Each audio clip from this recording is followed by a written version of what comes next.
So I want to talk to you guys about the dark side of reversing type 2 diabetes. And this comes from when you heal yourself, guys. When you reverse it, you're going to see the whole new world in a new way. You're going to realize that the food that you've been eating has been poisoning you, the circus fucking clown food. And you're going to have to cope with many hurdles. It's going to probably wake a lot of you guys up. You're probably going to realize, like, wow, my food was bad for me. That's the first step. And now that you're healed, if you are a person that is a seeker in life, a seeker of the truth, about happiness, about achieving your goals, you may come to find that now you're going to notice that there's certain chemicals in dish soaps, right? I know a lot of you guys are like, oh fuck, here he goes, another fucking clam story, right? This guy's woke. But it pretty much, I take care of a 17-year-old special needs child, my child. This 17-year-old female needs to have diaper changes and things like that. And guys, I want to bring to your attention that when you're a caregiver of somebody, maybe not give a fuck about ourselves, but when you're a caregiver of somebody else, especially a child, a special needs child who knows no better, I'm wiping my daughter, cleaning her up from her messes with baby wipes, right? A lot of you guys, some personal information about me is, for the past 6, 7, 8 years, I think, I've been taking off. I don't work July, August, September out of the year. I would take my kids camping. I have 2 kids. And during my camping trips, I'd buy basically Kirkland baby wipes from Costco. Very convenient, right? And I can clean her up, and I find that they don't have parabens and all these other chemicals and stuff, but they do have a certain amount of chemicals which actually got them into a lawsuit, right? So point is that I lost a pack of these wipes, and I found them in my vehicle about a year later, and they're wrapped in a plastic bag, and they're wet, and these things did not mold, they did not stink, yet they contain no harmful chemicals, said by the powers that be, the manufacturers. And lo and behold, they have a lawsuit. There was a lawsuit on the collagen peptides that Costco was selling, full of arsenic, not full of arsenic, but traces to where it's bad enough to create a lawsuit. They had lead, arsenic in it. Also, the same lead and arsenic was found in Celtic sea salt. They're going through a lawsuit right now. Today is May 12th, 2025. And you can check this stuff out for yourself, my friends, if you so choose to. But the point I want to make is that it's a dark side, but if we pop through it, we can understand that, it's not all doom and gloom, but it's a very difficult thing to get through, right? The way I see it is, I don't like war, I don't like confrontation unless it's needed, but it's pretty much an us and them. Once you reverse type 2 diabetes and you become healthy, you're going to watch those around you eating unhealthy, you're going to see all the food is unhealthy, and you can't help but to say something about it, right? Unless you could just stay quiet like I do, if you've learned. Don't point the elephant out in the room all the time, you're fucking up the party.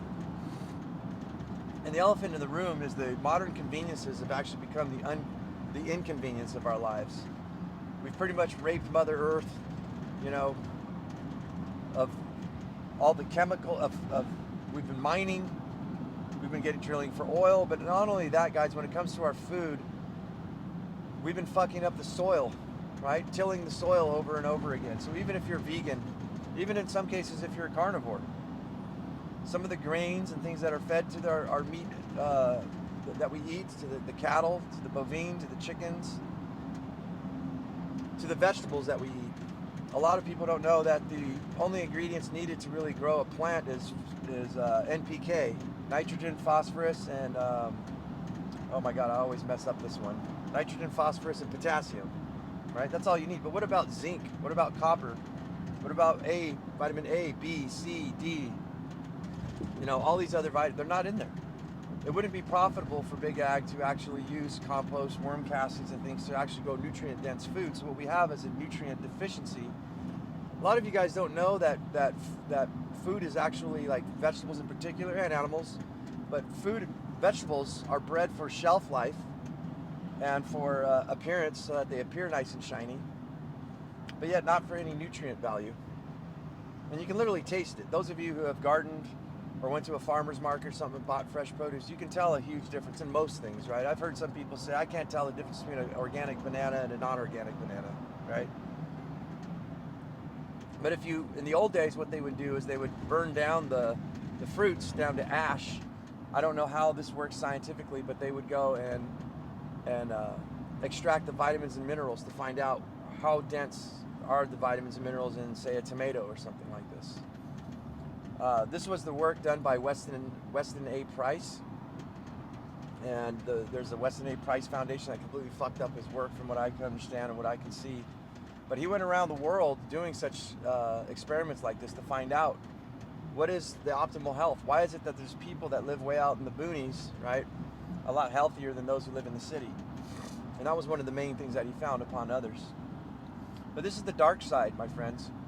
There was actually a study done too that can never be conducted again, where the U.S. military went to recruit men, and this is back in the turn of the century, I think, in the 1900s, when food had to be transferred by horse and cart or by train.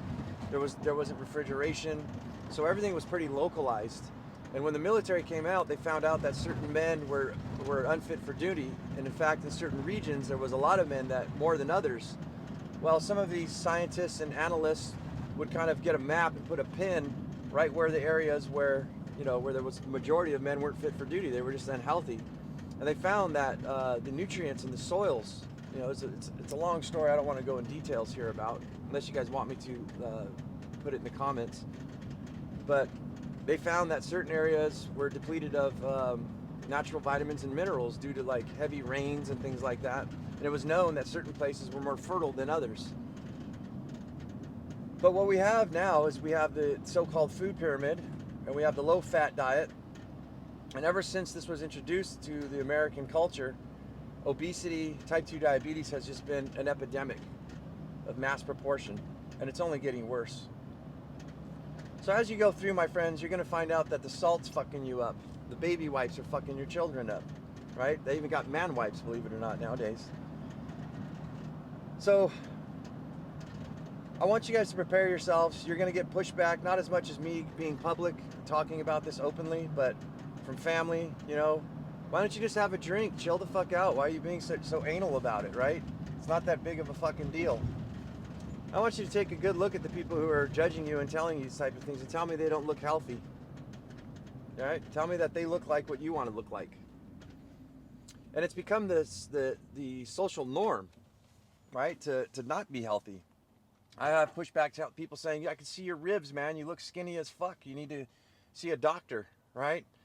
I'm 6'4" for those of you who are wondering, and I'm 185 pounds. And I feel healthy as hell.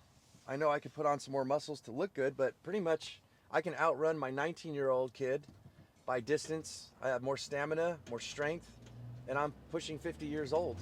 I'll be 50 next year on St. Patty's Day. But I've had to ignore the pushback from friends, from family. In fact, I've lost some friends because I don't drink anymore. And this is the kind of dark side of type 2 diabetes. I said, once you see it, you can't unsee it. And I want to make a statement here on diet. What has happened in our culture, and I think worldwide, is if somebody sees you not eating McDonald's and junk food and stuff, and they say, well, you're on a diet. What is the true definition of a diet, right? What is the diet of a cow? Grass? Hay? What's the diet of a wolf? Meat? Maybe sometimes berries? It's a diet. But in our term, if somebody starts eating healthy, it's considered a diet. Do you see where I'm going with it? It's something separate now. So if you're not eating the standard American diet, you're on a special diet, right? And a lot of you think, especially on the dark side of reversing type 2 diabetes, that, oh, I'm going to get on a diet, I'm going to reverse this, and then I get to go back to the way I was eating before. No, you don't. You can sample some stuff every once in a while. You can have a glass of wine or a beer here and there, I think after you're done, if you so choose to, but using lots of moderation, right? Because that's what's got us here in the first place. A lot of people don't want to hear this. The other dark side of reversing type 2 diabetes is you gave it to yourself. You got to own up to it. And the reason I can say that confidently is because I know that's what I did for myself. And the reason I know is because once I switched my diet and quit drinking, right, and started eating a proper diet, a healthy diet, it magically disappeared. Well, it's not necessarily magic. It was the fucking food. So you see where I'm going with this, my friends? And once you see this, you can't unsee this. We've been tricked, we've been fucking lied to for a long fucking time. And I think those of us who are waking up to this information and to these experiences, a lot of you guys, you know, the story of with Confucius, the knife is sharp, and the student says, or Confucius tells the student, you know, the knife is sharp, you be careful with that. The student says, no, I know it's sharp. One day he cuts himself and says, holy shit, master, that this knife is really sharp. And he says, yeah, I told you, but now you really know because you've actually been cut by the knife. That's what cut by the knife by Confucius means. So you might not know until you actually get type 2 diabetes, until you stop eating all this shit food, you start getting high energy, you start looking good, feeling good, and then there's no way that you could ever go back. You won't know this until you actually experience this for yourself firsthand. And that's how a lot of you will say, oh, this woke motherfucker with his bullshit over here and there, with now it's down to baby wipes, salt, plastic bottle water, the Ziploc homes that we fucking live in, right? All of this shit. You would say I'm batshit crazy until you try it for yourself and realize we've been fucking lied to and we're dying. If we don't make a change, we'll literally lose parts of our bodies through amputations. We may experience strokes, heart attacks. Hell, we may not even live that long. So it's an ugly, inconvenient truth. And you need to prepare yourself, I think, psychologically before you go into this. This is like full-blown war. As I said, there's us and there's them. A lot of these people will defend the food system because they don't want to give up alcohols and sugars and all these things that give them endorphins and make them feel really wonderful, even though they know it's killing them. But those of us who know better, it could be a very difficult situation to be in. All right, so what are some of the things we can do about our situation, right? I like to remember, guys, this is a solution-based channel. I'm definitely not here to paint the doom and gloom and make it, you know, clickbait. That's one thing I can't fucking stand, is how many people like to bitch and complain. And even though it's popular, right, to bitch and complain and put the clickbait, gets lots of views, doesn't help anybody. Bitching and complaining doesn't really help anybody. It's good to let it all out, to expose the truth, especially if you are a true seeker in life. But the problem I see with many people is they don't come up with solutions. A lot of us like to gas each other up on how everything's fucked up and you know, we can't eat anything, we're all gonna die, it's the end of the world as we know it. But that's not true. This is actually one of the best times to ever be alive, because I have the opportunity right now to talk to you guys about real fucking shit. There's never been a time like this that I'm aware of in human history where we can expose things. There's no place for anybody to hide. And that's a good thing. And we can share information. You know, I run another channel on this subject matter called Adrian the Recovered Diabetic. And we have a whole group of people over there who share all kinds of tactics and tricks and things that they do to manage blood sugars and type 2 diabetes. And it's a wonderful, beautiful thing. I'm towing a trailer, that's why I'm all shaky right now. But yeah, some of the things, so, you know, I did mention we have arsenic and the sea salt, the Celtic sea salt. I'm going to throw away all my Celtic sea salt. I'm actually going to make a regular thing about this, to where I do some more research on everything before I buy it, to I can see if there was ever any lawsuits against things. And one of the things I could see here, guys, is that in the future, if you guys help me, if you subscribe and you help me get this channel off the ground, that would be one of the things of my job, is to do research on all the things that I can find to figure out, has there been a lawsuit on different companies, and to actually validate it, right? Different products and things that you were buying. I can see that as a great service if I can take this channel full time. But yeah, as far as the salt goes, there's different companies. I'm definitely going to look into all of them. As far as the baby wipes go, we got to find solutions, right? So the solution to me is just buy plain old, what do you call it, paper towels. And then I use a construction grade sprayer, a heavy duty one, so that it doesn't burn out for me pushing the handle millions and millions of times. And literally I spray water on a paper towel and I use that to clean my daughter. Now I don't got to worry about parabens, all the ins and the ides, the oxides and the, you know, all the toxins and everything. I don't need to worry about all that. I'm taking matters in my own hand. And in fact, it doesn't take me that much more time. And in fact, in some cases, some of these things I do is I use, these practices are actually cheaper. You know, one of the other things I do for household cleaners is, basically where I'm going with this, guys, is that you have to become a DIYer, right? If you want to produce your own shit, instead of becoming a consumer, we need to become a producer of our life. You're going to save lots of money, and this is going to help you in the future for many, many things, to develop your relationships, to make more money, right? So one of the things I do in my house as well is I make my own disinfectant sprays. Changing, you know, handling a 17-year-old special needs kid that sometimes makes large messes, I need some sort of antibacterial. So I use a solution of one part water, 1 part white distilled vinegar, and 1 part isopropyl rubbing alcohol. And then I'll put in a couple drops of some lemon oil, cold pressed lemon oil, and that helps as an antibacterial, and it's cheap. I can spray it on my dishes, on my hands.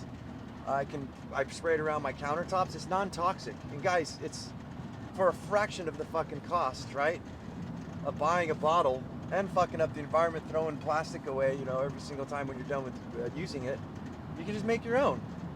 So a lot of the shit I want to do on this channel is just that. I want to show you guys how to make your own shit, you know, and how to actually save money.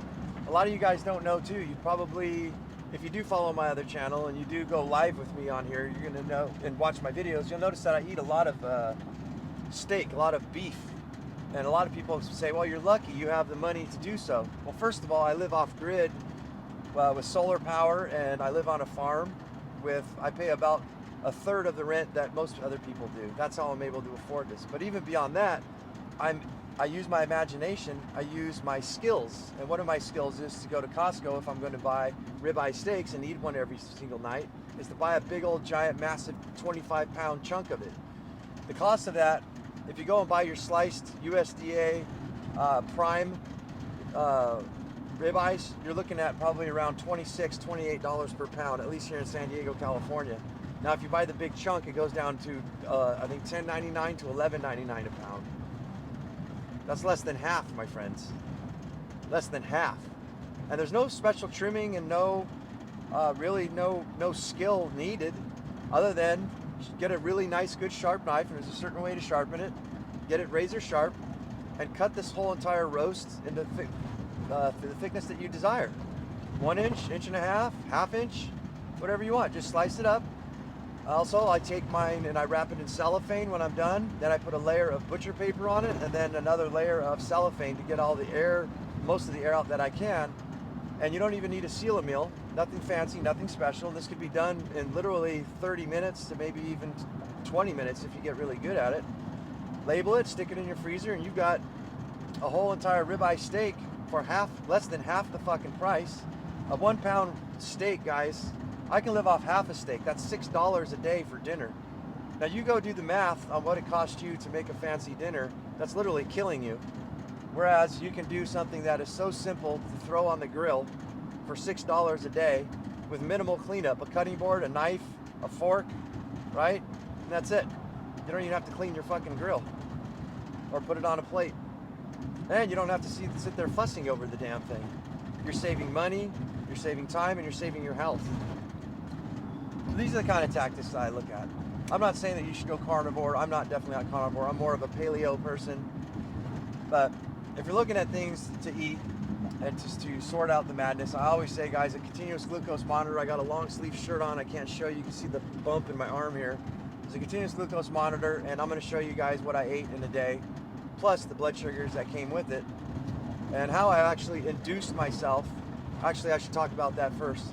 I literally induced myself with high amounts of sugar through eating apples and also sugar-free candies loaded with carbohydrates. So I've been loading myself with carbs and some excess sugars, especially in the evenings, to get myself up to, I wanted to get myself to pre-diabetes levels, but I actually got myself up to full-blown diabetes, and I'm pretty much done with that experiment. I'm not doing that anymore. for health concerns. You know, I'm a show pony, but somebody's got to draw the line somewhere. And I woke up with blood sugars of like 120, 134 milligrams per deciliter. That's telling me that I'm full-blown diabetic. But I've been doing this for years. I know what I need to do on my diet. So if you guys want to know what to eat, follow the videos, and I'll show you every single day of what I eat, right? And I did this on purpose to give myself higher blood sugars to show you guys that it is possible.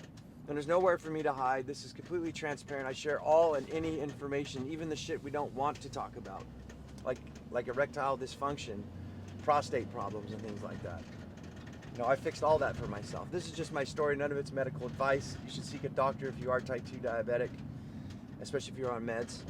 But through intermittent fasting or just changing your diet, it's totally possible, my friends, and that's what the future is going to hold. So you might want to subscribe and follow this channel to see what happens to me, to get my blood sugars down from type 2 diabetes down to back to healthy. So here's what the food I ate. All right, guys, so here's what I ate in a day and my blood sugars for May 11th, 2025. I had to put a new sensor in, and as you guys can see, everything's all wonky right here. This is the sensor having to dial itself in. When you put a new one in, it has to calibrate, so it's going to go up and down. You might as well consider your first 24 hours just crap, like you're not going to get much of it. So in order to get an accurate blood sugar reading from when I woke up in the morning, I actually woke up here, got a good 8 hours of sleep. I was about 101 or about 115. And the reason I think that was inaccurate is after I woke up, I actually came in, let me get this back, and I calibrated my sensor with a glucometer. So I did a finger stick, compared that to here, and then I could push this button here and calibrate it, and you can see it calibrated all the way up to 135, I think some cases 141. So my blood sugar has been really, really high. This is type 2 diabetes levels, but now I have been inducing this by eating candies, sugar-free candies, a lot of carbohydrates and things to make a purpose to show people that I can actually leverage my blood sugar at will. But this is dangerous, and I'm done with that experiment. I'm not wanting to go any further with that because that can cause organ damage and something I don't want. So I'm used to waking up like I did this morning. I'll show you that. But this is the day of blood sugars. I didn't eat anything all day. All right, I did some fasting to try to get those blood sugars down. And as you can see, this is what I call the pump and dump. This means that you're pumping out your sugars by not eating and by doing extra activity, and you're dumping out all the sugars, you're burning it by doing exercise, the same as if you're driving your vehicle around, right? Get rid of some of that gas in the tank. This weird little thing here, this is a compression dip. I must have been sitting on the sensor, applying pressure to it, so it was pressing into my skin. You can usually tell because it'll sharply go down and sharply come back up. That's not normal. That was just, like it says, a compression dip there. But I finally ate dinner at around, I think it was actually 5 o'clock when I ate, but I actually ended up getting this down. Oh no, I guess it is 5 o'clock. Yeah, I got it down right. I ate dinner and actually had my blood sugars rise again. I was messing around with it, and this monitor I think is all over the place. I actually got it down lower. I got my blood sugars down lower, but for some reason this monitor has been playing around with me. The glucometer said that I was a lot lower than 120. I was probably like 108, but it's just bouncing all over the place. But as a reference point, you guys can see that my blood sugars have been pretty wonky. This is another large compression dip for me laying on it. As you can see during the night, blood sugars are all over the place. I think this was due to the fact too that I ate that sugar-free candy that contains maltodextrin, which is twice as bad as sugar. And let's see here. And this morning when I woke up at 6 o'clock, I allowed myself to sleep in. It says I was at 90 milligrams per deciliter. So that's saying that my blood sugars should be fine. That already just from one day of doing a 24-hour fast, I've already dumped most of the sugars out, but we're still experiencing some wonkiness here. As you can see, the Dom phenomenon, as soon as I woke up, my blood sugar just started going higher and higher and higher. I actually ate breakfast. I'm starting a new thing I want to share with you guys here. I ate my breakfast at 9 a.m. I just forgot to mark it, so I put this little mark here, should be down here at 9 a.m. I'm gonna try eating breakfast at 9 a.m. and then I'm not gonna eat until 5 p.m. So that's an 8-hour window in between eating. It's an Indian, from India, a traditional way of doing intermittent fasting that I've never done before. And we're just gonna see if that'll work to get my blood sugars down. But According to this, it says my blood sugars are actually high again, 128 after eating a low carb meal. Again, I'm gonna have to double check that with my glucometer, and I'll be back to show you what results I found. All right, so my glucometer says 137 milligrams per deciliter, and whoops, the second one said 139 milligrams per deciliter. But this is telling me I'm at 117 milligrams per deciliter. So there is a difference. This thing is about 20 minutes behind the glucometer. So we'll see what happens in 20 minutes. See if this catches up and says I'm at 137 milligrams per deciliter.